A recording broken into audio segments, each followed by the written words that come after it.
দেশের ইতিহাসে প্রথমবারের মতো এক মাসে রেমিটেন্স আসার পরিমাণ $3 বিলিয়ন ছাড়িয়ে গেছে। গত মার্চ মাসে এই রেকর্ড পরিমাণ রেমিটেন্স পাঠিয়েছে প্রবাসীরা। রোববার বাংলাদেশ ব্যাংকের সর্বশেষ হালনাগাদ প্রতিবেদনে এই তথ্য জানা গেছে। এর আগে গত ডিসেম্বরে $2.64 বিলিয়ন রেমিটেন্স এসেছিল দেশে। চলতি অর্থবছরের প্রথম মাস জুলাইয়ে $191,37,70,000 রেমিটেন্স এসেছে। আগস্টে এসেছিল $222,13,20,000, সেপ্টেম্বরে $240,41,00,000, অক্টোবরে $239,50,00,000, নভেম্বর মাসে $220,000,000, ডিসেম্বরে $264,000,000, জানুয়ারিতে $219,000,000 এবং ফেব্রুয়ারিতে $253,000,000 রেমিটেন্স পাঠিয়েছেন প্রবাসীরা।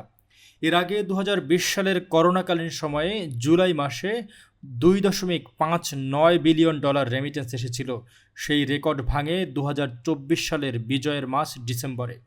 2024 সালের শেষ মাস ডিসেম্বরের পুরো সময়ে রেমিটেন্স এসেছিল প্রায় $264,000,000। এবার অতীতের সব রেকর্ড ভেঙে $3 বিলিয়ন ছাড়ালো রেমিটেন্সের পরিমাণ। বেলাল হোসেন রবি, ডেস্ক রিপোর্ট, HR নিউজ।